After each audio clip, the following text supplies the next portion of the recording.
Assalamu alaikum wa rahmatullahi wa barakatuh. Very good evening, Excellencies, distinguished guests, ladies and gentlemen. Democracy, a doctrine most defined and redefined by scholars, used and misused by politicians, celebrated and abused through the test of time as written in history. The debate never stops, from Plato, whose disdain has defined democracy as a matter of opinion over the mighty knowledge, to the French philosopher de Tocqueville, who recognized the inevitability of democracy, but still he warned us against the tyranny of the majority.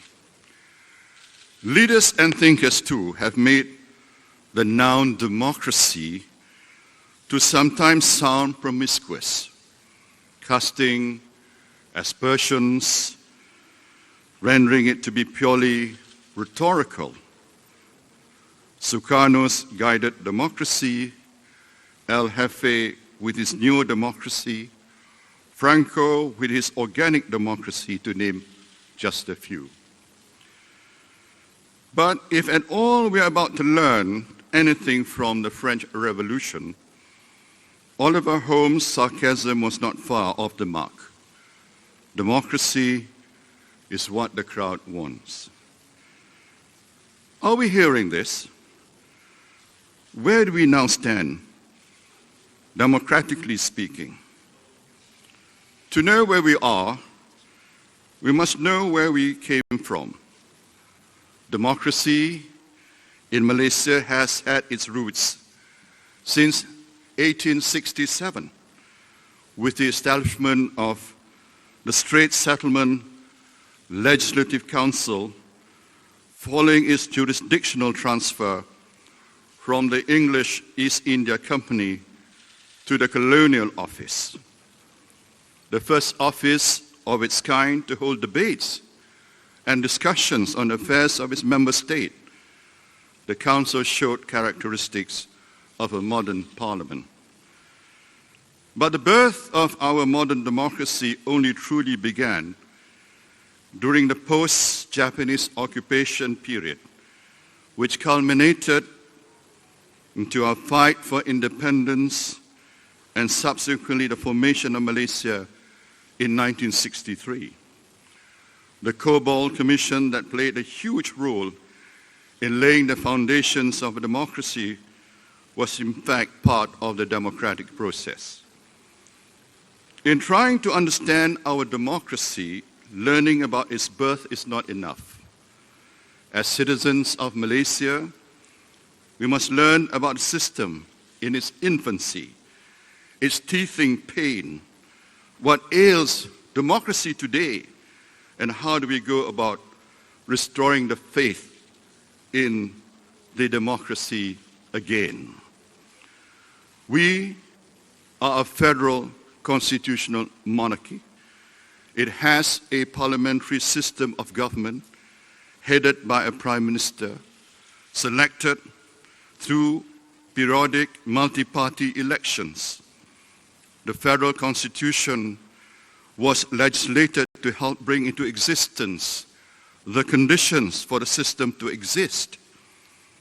The separation of the administrative powers into three parts, which are the legislative, the judiciary, and the executive, is one such condition.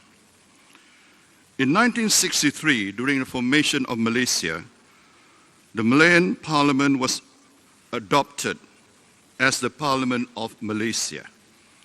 When Singapore left in 1965, their legislative assembly became their parliament, and it ceased to be the Parliament of Malaysia.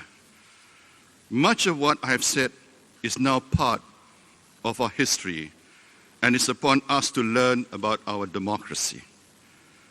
But it wasn't all sunshine for Malaysia. Our democracy saw the suspension of Parliament from the year 1969 to 1971, in the aftermath of the May 13 riot, the National Operation Council, NOC, was convened right after the declaration of emergency and the suspension of Parliament in 1969. George Bernard Shaw once said, "If history repeats itself and the unexpected always happen, how incapable must a man be in learning from history?" Today, we are living through another suspension of Parliament. Justified or not, only time will tell.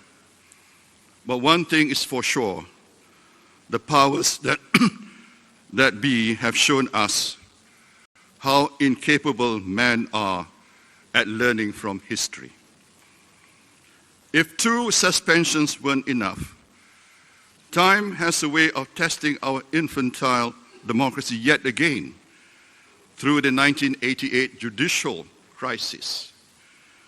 This was when the then Prime Minister wrestled the power of the judiciary away from its rightful owner, the judicial branch. Then on, the head of government at that time began discharging justice on his own, thereby becoming his own judge, jury, and executioner. On the trials that our democracy has weathered, none has been as challenging as the recent Sheraton move, a move that invited the question of legitimacy of a sitting government. And it doesn't stop at that. While it is allowed by the provisions of the Federal Constitution, the morality of such a move continues to be questioned. Let me make it clear, and this is a very important point, that we, UMNO and Barisan Nasional, our position was unambiguous. We wanted Parliament to be dissolved in order to return the mandate to the rakyat, to the people. However, the rulers refused. So we were left with no option but to support the current government for 1 year with the condition that at the expiration of the stipulated time, a fresh election must be held. But since the current government has failed to honor this 1 year condition, we are now left with a tyranny of the minority, as Parliament cannot be dissolved during the current state of emergency. Make no mistake, Malaysia is the only country in the world that has suspended Parliament and suspended the Constitution with the excuse that we need to fight COVID. To make matters worse, the current government gave the excuse that there are too many old people in Parliament, not sure whether it includes me, to refuse holding Parliament sessions despite the young Di-Pertuan Agong declaring that Parliament can resume during the emergency. As the English would say, bollocks. The Sheraton move saw a number of people, under the guise of saving the country and upholding democracy, leaving their parties and declaring support for the formation of the current government. Party hopping, while legally permissible, opened the Pandora's box with a question: should one be able to do something that is legally permissible while knowing that it's morally questionable? Make no mistake, UMNO and BN was part of that move as well. However, UMNO was not guided by the idea of preserving power and influence. I have, even through the electoral defeat of 2018, maintained that democracy is only as strong as its actors. That also means that one should always be ready to accept defeat and exit gracefully. One can't say one believes in democracy, yet be ready to do whatever it takes to remain in power. Earlier I quoted Plato, whose disdain has defined democracy as a matter of opinion over the mighty knowledge. Therefore, I am forced to agree that the current democracy in this country is flawed. Democracy can truly live up to its meaning for as long as we give the voters accurate information and not be inundated by propaganda and untruth spread by political agents or even by politicians themselves.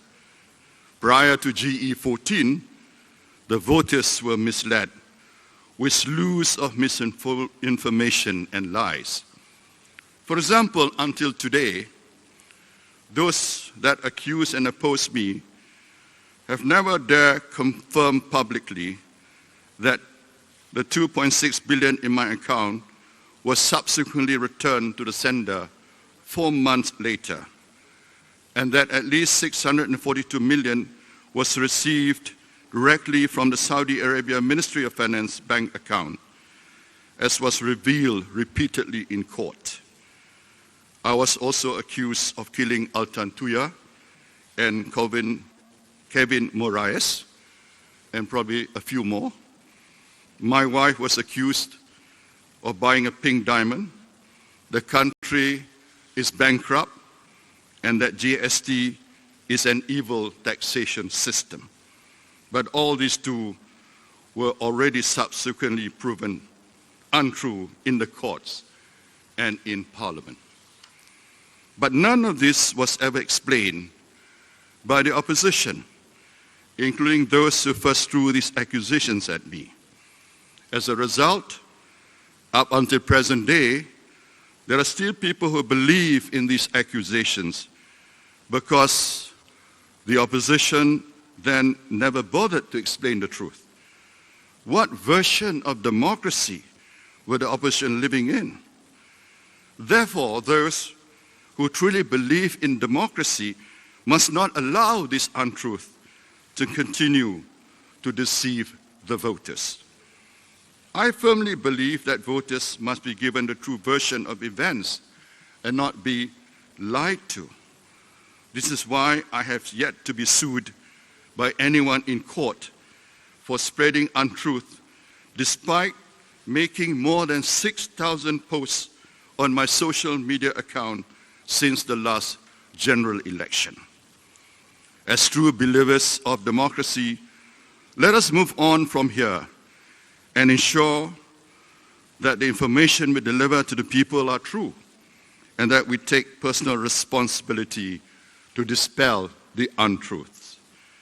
Together, let's prove Plato wrong as we move to a future of honest politics with well-informed and currently informed voters, or correctly informed voters. The ailments that plague our democracy are many, from party hopping to political funding and to voters' registration. There is no simple panacea to fix this. I believe and have always maintained that a structural reform must be put in place if we want to have a sliver of chance to fix our democracy. I propose to do this must look no further than addressing 3 key concerns: party hopping, political funding, and expanding voter base. In the next few minutes, well, it won't be a few minutes, lend me your ears as I outline the steps I believe will lay the foundation in creating the remedy to cure the sickness that plagues our democracy. First, we must address the elephant in the room: party hoppers. Again, we should ask ourselves, is it right to do what is legally permissible but ethically questionable? Any proponent of democracy will say that it is within the liberty of an individual to throw weight behind the ideas or person that's in line with their position. But the move does have its repercussions. We must be reminded that as Member of Parliament, our decisions carry more weight than those around us. In understanding that, we must be aware that to normalizing party hopping as a means to an end is akin to us telling the people that it's okay to switch loyalty as long as it serves our purpose. Is that the message we want people to remember us by? Party hopping, while is a new, first saw light of day in 2008 when the opposition claimed that they had enough parliamentary support to topple the government and urged the Prime Minister to give up power peacefully. They needed to get 30 more MPs to add to the current lineup of 82 MPs. Fortunately, or unfortunately as the case might be, this trend of enticing MPs to switch sides hadn't stopped since then. The Sheraton move was ultimately a manifestation of the disease. Party hopping, for all intents and purposes, must be tackled before any meaningful reform can hope to see the light of day.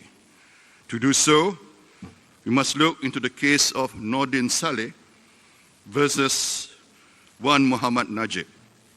Not me, by the way. The case involved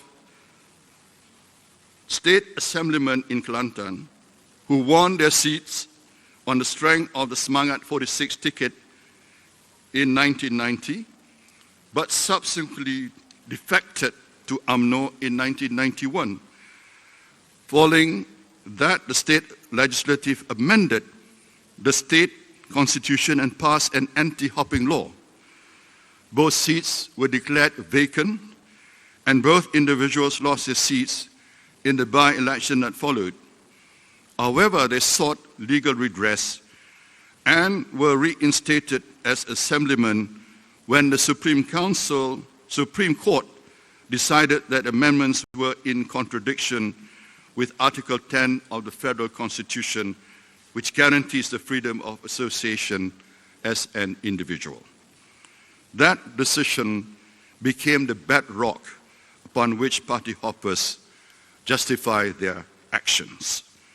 That decision, ladies and gentlemen, encapsulates the challenges we face in establishing any anti-hopping law to curb party hopping.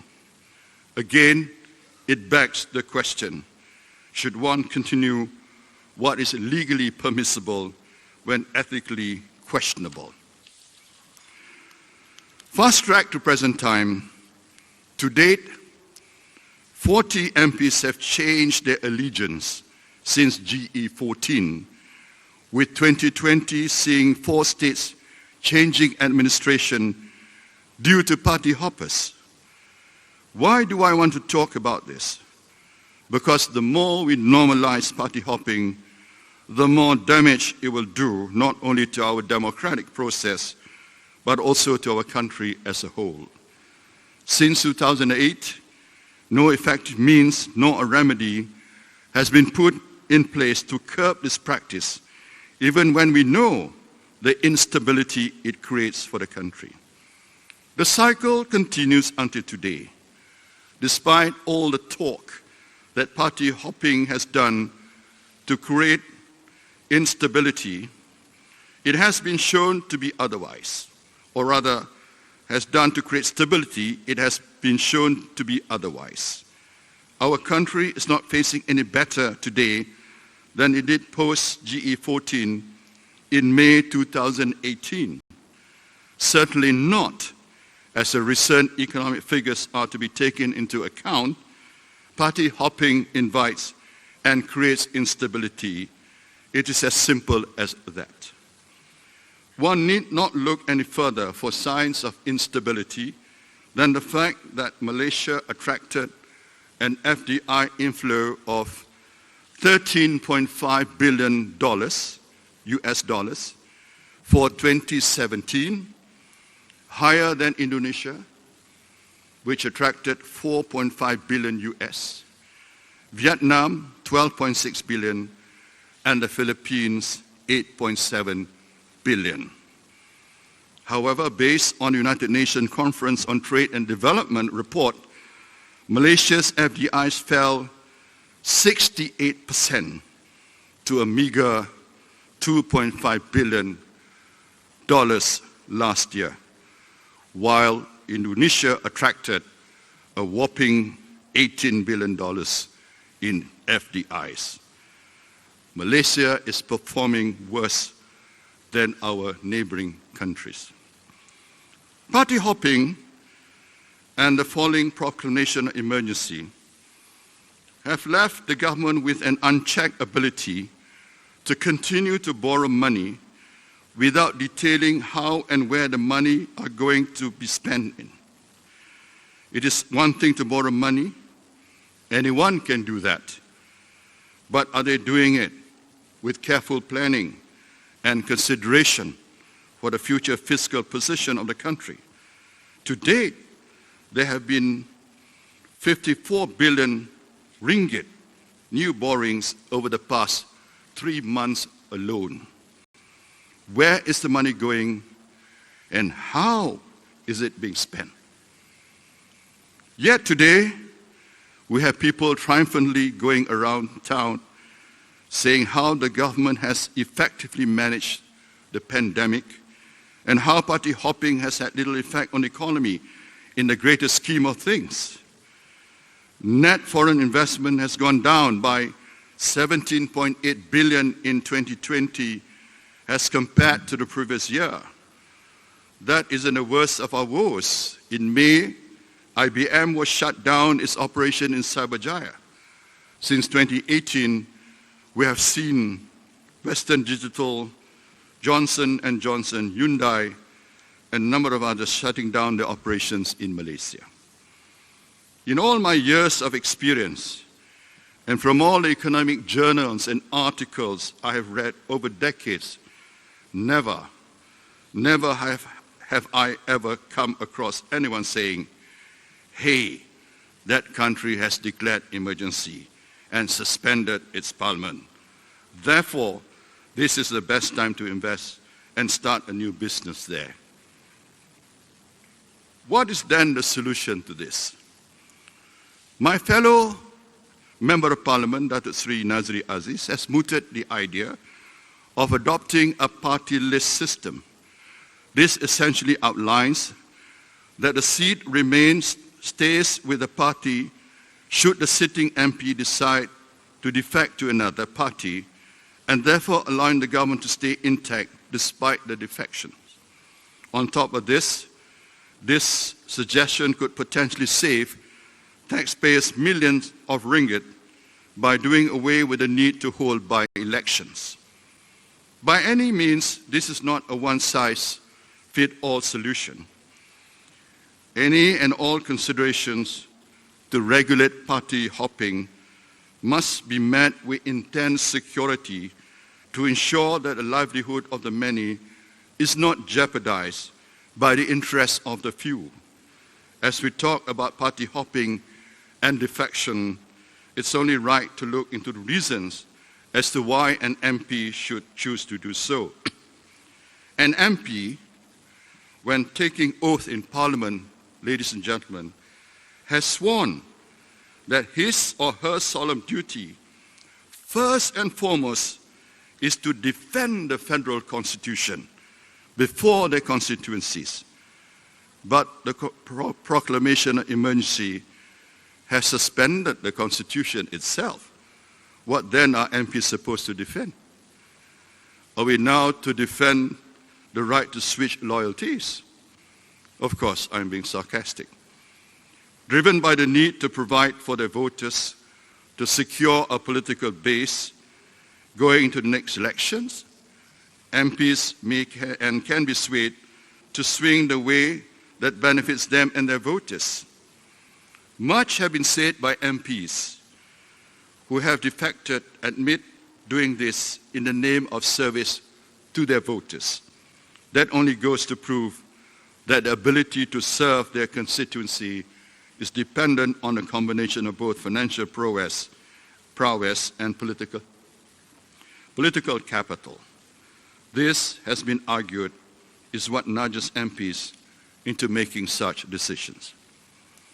The next point that I wish to touch on is political donation. Now, before every one of you gets excited, I particularly want to talk about the need to enact an act of parliament that regulates political donation and funding. The reality is, conducting political activities, just like any other activity, involves cost. And with costs comes the act of raising funds to cover that. If you are a business entity, you raise funds via selling equity debts and through various fundraising activities. But the question is, how does a political party do that? And do that at a scale large enough to cover the cost associated with running it? But the real question isn't that. The real question is, how do political parties do that while remaining its independence from the forces that support its survival? How does a political party do this while ensuring that democracy isn't tugged by invisible strings lying in the shadows, benefiting the few at the cost of many? Democracy, like I have mentioned, is the will of the many. Other activities trying to subjugate the vox populi via secret influences by way of political funding and buying influences must not be allowed. To this end, following footsteps of more mature democracy around the globe, I mooted the idea of Political Funding Act way back in 2014. I believed then, as I still do today, that political funding must be regulated for parties across the spectrum, lest we are to condemn the fate of our democracy to the backroom dealings amongst vested interests. I believe then, as I do now, that we must continue to improve our standard of democracy. To that end, on top of my commitment to introduce the Political Funding Act, I also made it a mission to repeal the much vilified and most abused draconian law, the Internal Securities Act, ISA, and I succeeded in doing so in 2011.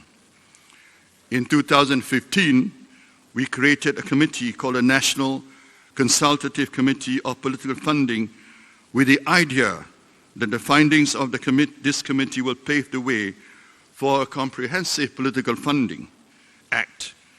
I genuinely believe that is the cornerstone that will safeguard our democracy from forces that attempt to shape the nation to serve their vested interests rather than Malaysia's interest. However, it was a mistake for me to take the enthusiasm that my colleagues in the opposition showed when talking about political funding as tacit approval of my endeavor. I continued with fervor, determined to make sure this bill will see the light of day in the Dewan Rakyat. But life being what it is, had other things in store. We can plan all we want. Verily, God is the best planner of all. My opposition colleagues, for all the talk about wanting governance and transparency, balked and continue to oppose the idea of a Political Funding Act with all manner of guile and guise. The committee received opposition, left, right, and center, and the bill didn't go through. While it saddens me to see it that way, I believe it wasn't the end. Coming into power in 2018, PH did not make good on their promise for reform. Glaringly, they've never tabled the political funding bill, which incidentally was slated to be tabled in 2020. Today, More than ever, we see an urgent need to decouple financial interests from political interests and for political funding activities to be made transparent, accountable, and above board. If we aspire to have a mature democracy, the likes of which we see in the Western world, political parties must accept that political funding must be regulated and lobbying be made public. One can't talk about such aspirations and yet refuse to adopt regulated political funding. So if one wants to see our democracy mature in a modern and functioning democracy, we must regulate any and all activities associated with political funding.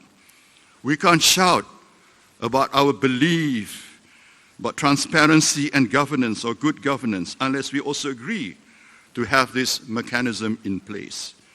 A political funding act will also serve as a check and balance mechanism against party hopping in the name of power and greed. Through this act, a party and MP must make available records of fundraising activities that was done and the people and organizations who are donating money to them. Not only we must make political funding activities above board, we must also ensure that our leaders, chosen via the democratic process, is clear of receiving ill-gotten gains from unscrupulous sources.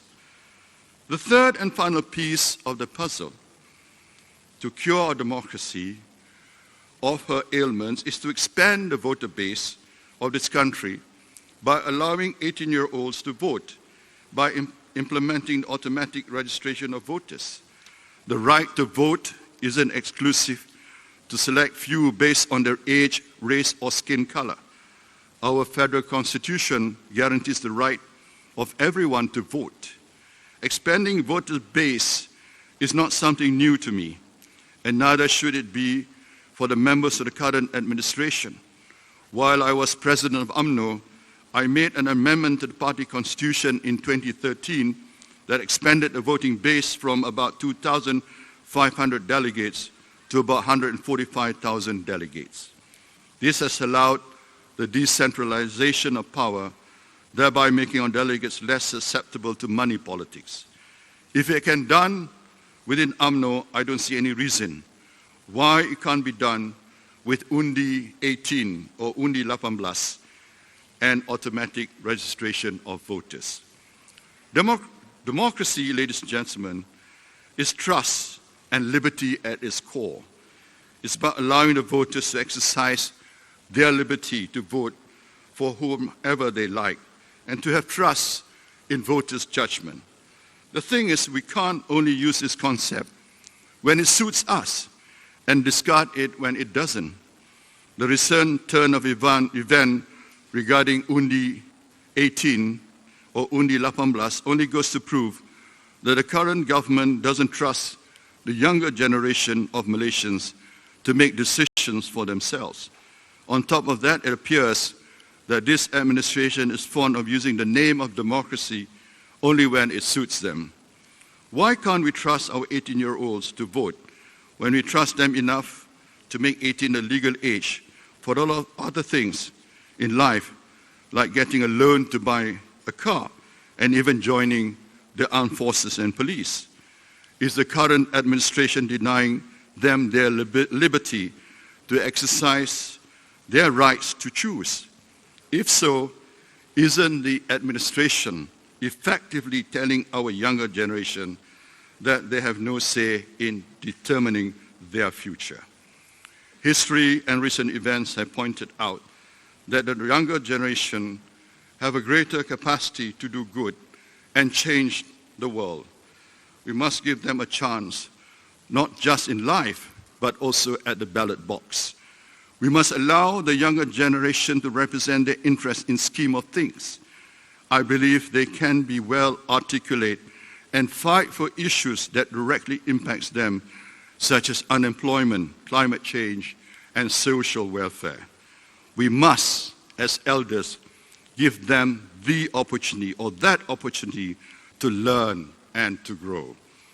The 18-year-olds of today can't and won't be mollycoddled anymore.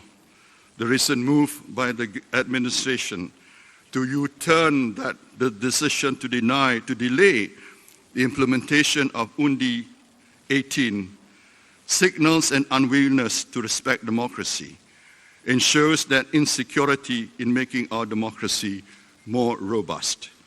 Moreover, I'm perplexed at the reasons given as to why we can't expand our voter base by allowing automatic voter registration. With all the current technological advancement available, is the administration telling us that it is technically impossible to do this? It took 3.5 years from when the bill was tabled in July 2019 for it to be passed, and the administration is now saying it needs another 18 months to execute it. There is no feasible reason to not implement this initiative.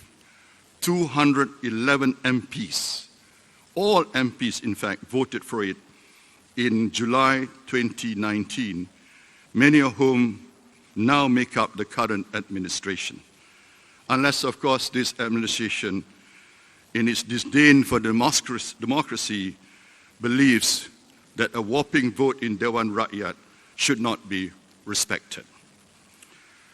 Ladies and gentlemen,